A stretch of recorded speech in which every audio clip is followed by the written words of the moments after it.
హిందూ మతాన్ని నమ్మే అన్యమతస్థుల కోసం తిరుమలలో ప్రత్యేకంగా భవనాన్ని ఏర్పాటు చేస్తామని, హిందూ మతాన్ని స్వీకరించే అన్యమతస్థులకు సంప్రోక్షణ ప్రక్రియ నిర్వహించి వారికి ప్రత్యేకంగా శ్రీవారి దర్శనం కల్పించాలని ధార్మిక సదస్సులో తీర్మానం చేసినట్లు టీటీడీ చైర్మన్ కరుణాకర్ రెడ్డి తెలియజేశారు. ధార్మిక సదస్సు ముగిసిన అనంతరం చైర్మన్ మీడియాతో మాట్లాడుతూ 3 రోజుల సమావేశానికి దేశవ్యాప్తంగా 62 మంది మఠ పీఠాధిపతులు హాజరయ్యారని, ఈ సమావేశంలో 19 తీర్మానాలు ఆమోదించామని తెలిపారు.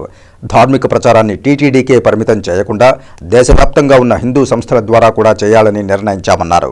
విద్యార్థులకు హైందవ సనాతన ధర్మం పట్ల అవగాహన కల్పించేందుకు ప్రత్యేకంగా శిక్షణా తరగతులు నిర్వహిస్తామని, తిరుపతిలో ఆధ్యాత్మిక వాతావరణం ఉట్టిపడేలా ప్రత్యేక ఏర్పాట్లు చేస్తామన్నారు.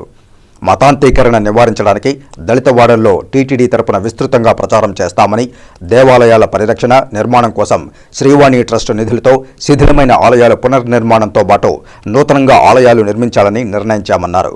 గో సంరక్షణ చేయడంతో పాటు గోవు యొక్క ప్రాముఖ్యతను, ఆచార సంస్కృతులను ప్రతి ఒక్కరికి తెలియజేస్తామన్నారు. పిల్లల్లో చిన్నతనం నుంచే హిందూ ధార్మికతను చాటేలా మాతృమూర్తులకు శిక్షణా తరగతులు నిర్వహిస్తామని, యువతలో ఆధ్యాత్మిక భావాన్ని పెంపొందించేలా కార్యక్రమాలు నిర్వహిస్తామన్నారు. తిరుమలలోని తీర్థాల ప్రాముఖ్యం భక్తులకు తెలియజేయడంతో పాటు హరిజన గిరిజన వాడల్లో గతంలో నిర్వహించిన కార్యక్రమాలు పునరుద్ధరించాలని నిర్ణయించామన్నారు. హిందూ సమాజంలో ఆత్మవిశ్వాసం నింపడానికి శిక్షణా తరగతులు నిర్వహించడంతో పాటు వేదాల పట్ల విద్యార్థుల్లో అవగాహన కల్పిస్తామన్నారు. హిందూ ధర్మం పట్ల విద్యార్థుల్లో అవగాహన కల్పించడంతో పాటు సామాజిక మాధ్యమాల్లోనూ ధర్మ ప్రచారాన్ని విస్తృతంగా నిర్వహిస్తామన్నారు.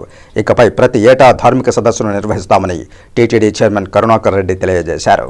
నేటి సమాజంలో హిందూ యువతీ యువకులలో చాలా మంది తమ చుట్టూ ఉన్న పాశ్చాత్య పోకడల ప్రభావం వలన, ప్రపంచీకరణ నేపథ్యంలో జరుగుతున్నటువంటి వికారాల వలన, ధన కనకాది ప్రలోభాల వలన స్వధర్మాన్ని విడిచిపెట్టి మతాంతీకరణలకు లోనవుతున్నారు అన్న సంగతిని కూడా గుర్తించి ఈ పరిస్థితిని చక్కదిద్దడానికై ఎన్నో విధాలైనటువంటి శిక్షణా శిబిరాలను నిర్వహించటం, తద్వారా వాళ్లల్లో ప్రపంచంలో ఉన్నటువంటి అన్ని మతాల కంటే హిందూ ధర్మం అత్యంత ప్రాచీనమైనదని, పురాతనమైనదని, సకల మానవ జంతు ప్రకృతి పరిరక్షణ